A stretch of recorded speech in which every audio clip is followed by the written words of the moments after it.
We live! Hi, welcome to my channel, Sincerely Mick. I am Mick. I am so happy and so grateful that you decided to watch my channel. This is my very first YouTube video and so excited to see how this thing works. So do all the YouTube things. I want you to like, comment, share, subscribe. Okay, so this channel is Sincerely Mick.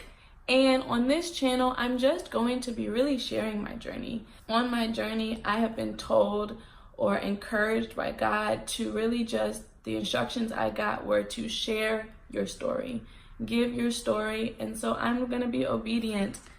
And so if my flaws, if my mistakes, if my mess ups can help somebody else, then I will absolutely be obedient. And my journey is literally just getting started. It has been the most rewarding journey of my life. And as my journey is just now beginning, I welcome you on this journey with it. Today I am going to be talking about something that has been a huge accomplishment for me. I decided on May 13th, 2018, that I would take 1 full year, 365 days to be alone with God, to walk with God, to stay away from men, and to really just learn in that time how to get closer to Him, how to hear from Him, how to align my life to His will. So if you are interested at all in figuring out why I spent a year with God, what it looked like, encouragement if you want to take your own journey with God, then I suggest keep watching. Okay, so throughout this entire journey, I have felt that something bigger was coming and that I needed to get myself ready, that I needed to prepare my heart, my mind, my spirit, my perception of life. I needed to prepare for the flood of God's favor and His grace and His mercy that was getting ready to come. And so this channel, with 0 subscribers, with 0 viewers, I am building the ark before the flood. There's not a single raindrop yet, but I am trusting God for the flood. All right, so what was 365? It was just me saying, hey God, I am going to give up men for this full year. I am not going to date. I am not going to respond to DMs. I am not going to let anybody take me out.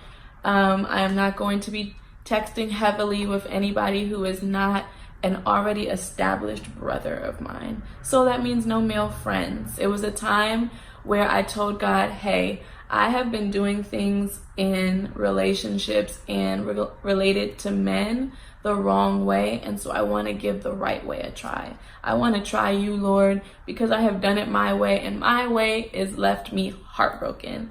When I started 365, I was just coming out of a relationship that God had told me not to be in, not to pursue, but I continued because I was hard-headed. I was really ready to try anything that would get my heart to stop hurting. And God was just waiting. He was such a gentleman. He waited for me. He waited so patiently for me to finally trust Him enough to put my full weight on Him. What would you be able to do if you finally trusted the God of the universe with all of your weight? You're not too heavy for Him. And so 365, aside from being a time for me to grow closer to God, for me to really interrogate who He really was, it became a mirror for me. And I say a mirror because 365 was me in a lot of isolation. And when I signed on to do 365, I thought that it was just going to be, hey, no dating. I knew people had done that before, but I was like, okay, no dating, it'll be fine. But then I graduated from Spelman, and I moved to Dallas to do Teach for America and teach kindergarten. And in that transition period, I was living on my own for the first time. I was paying my own bills. I was trying to learn how to be a teacher, which is, silent plug, the hardest job on the planet. I'm sorry, I'm biased, but I was learning how to be a teacher and also dealing with the the internal struggles that really arose of insecurities and feeling inadequate. I used to be able to go to a boyfriend and tell him all my issues, or I used to be able to go across the street to my Spelman sisters and really vent and really have that interpersonal communication and connection, and it just wasn't here in this season. And it was so intentional by God, but it was so hard. And I wasn't ready to really be faced with myself. When you're single and alone, it's just you and Jesus. And all of those things that start to come up, you don't want to look at those things. The depression, the anxiety, all of these things that came, and God was just showing me, you don't trust me. You don't really believe that I'm enough. You don't really believe that I can meet all of your needs. And so in the process of me having nothing else, I didn't have friends, I didn't have family, I had God, and I had the purpose that he put in my heart, so that I knew that I was supposed to be here, and that had to be enough. And it wasn't enough for the first 5 months. I cried. I cried. And I asked God to show himself, to give me friends, to give me people around me. And he just kept saying, my grace is sufficient, my grace is sufficient, my grace is sufficient. And it genuinely wasn't until December where I was like, oh my goodness, this is a blessing. It's just me and you, God. Nobody else is interrupting this time with you. I'm learning about you. I love you. You have kept me. You have sustained me. And that didn't happen until December, until I was, 7 months in. And so anybody who is considering this journey, I encourage you to stick with it through the hard part, through the tough part. You can do it. He will be there. He is already there. He is waiting for you to choose him, to choose the version of you that he saw at the beginning of time. And so I'm going to stop preaching. What led me to do 365? Like I said, I was coming out of a breakup. I had realized that although God had put the desire in my heart to be a girlfriend, to be a wife, to be a mother, to be all of these things, one of my spiritual gifts is the gift of compassion and mercy. Although those were my gifts, it was not in the right season. I did not have the right heart. I did not have the right mindset. I was coming from a very tainted view of love and what love was supposed to be. I was very influenced by the view of performance-based love. So if I do all of these things, if I bend over backwards for you, then you'll love me. Maybe you'll love me. Will you love me? And all of that had to come to a head, unfortunately. And so I had to go through that heartbreak, go through that feeling of not being wanted, not being enough, and going to God and begging him and saying, God, I never want to go through another breakup again. The next man that I get serious with, I want you involved from the beginning. He will be my husband, and so I will wait for your best for me. One huge help for me was Pastor Mike Todd in his relationship goals series. I will link the video for that down below. And it absolutely changed my life. It taught me how to value my singleness. It taught me how to seek God, how to understand that your single season has a purpose. Your single season needs to be intentional. It is the time like Adam had, where you walk the garden and you figure out what God put you on this earth to do. And I had to realize God is going to do something in Michaela.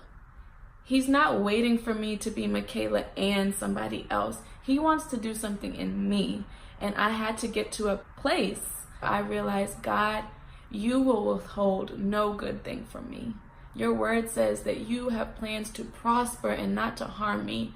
And so if I don't have a man right now, it's not good for me right now. And so I am trying to learn how to be content in where he has me right now. And it had to be men because that was the thing that drove so many of my decisions. I had been in a relationship, not the same relationship, but a relationship since the 8th grade all the way until my senior year in college. And just on and off, never single for more than a couple months. And I had to be honest with myself that that was my source of validation, my source of affirmation, my source of feeling good about myself. And and so it had to be men. And I got the idea for it being a full year because Bishop T.D. Jakes, who is my bishop now that I am in Dallas, I love him and all the things that God is doing in him and through him. And he was preaching about the wall of Jericho. And if you don't know, the city of Jericho is a story in the Bible where God's chosen people, the Israelites, were faced with this city called Jericho. And in order to conquer the city, God told them to march around the city 7 days. And on the seventh day, they were to shout, and the walls came down. God gave them the victory of that city, and he told them that they would have the victory over the cities coming after that city as well, because that is how thorough and sovereign our God is. In the city of Jericho, you may not keep anything. No animals, no gold, no jewelry, nothing that you find here belongs to you. I want all of this first city. And so it convicted my spirit because it felt like the concept of a tithe, of giving God your first fruit, your best, not giving him your leftovers after your taxes are gone, after you have handled this bill and that bill, but giving him something off the top. And so I felt in my spirit that, God, you are calling me into something very big. I have no idea what it is yet. I know what my purpose is, and if you want to learn more about your purpose, you want me to make a video about how I learned what my purpose was. I am not a master on purpose, but if you would like me to talk about how I found my purpose, just comment down below. But yeah, so I was like, I know what my purpose is, and I feel like it's getting ready to be big. And so I just felt called to give God the first of the rest of my life. I was going to give him the first year, all to him, just to learn about him, to learn who he thought I was. I was so broken and so damaged that I was like, you love me this much, and I don't know that version of me. I don't love her like that. And so I wanted to. And so that's why it was a year. That's why it was no men. And even when it got hard, because it got hard, and I would text the group chat, guys, I want to give up. Guys, I want to quit. Guys, I miss men. My purpose, he had given, and God is so intentional, he gave me a vision of my purpose before any of this began. He gave me a vision. He showed me that I was supposed to be in Texas. So I had that solid foundation that although this feels terrible, I'm supposed to be here. And he showed me what grace was. He showed me that grace is going boldly with the knowledge and the confidence that his love is a non-negotiable. His love is not something that is dependent on how well you do a task. His love is not going to change based on if you mess up or if you do great. So even on my best day, I'm still not worthy of all of who God is. And so just resting in the fact that his love is a constant. You're not working towards his love. You're just working to be the best version of you. So you owe it to yourself. And he met me every morning.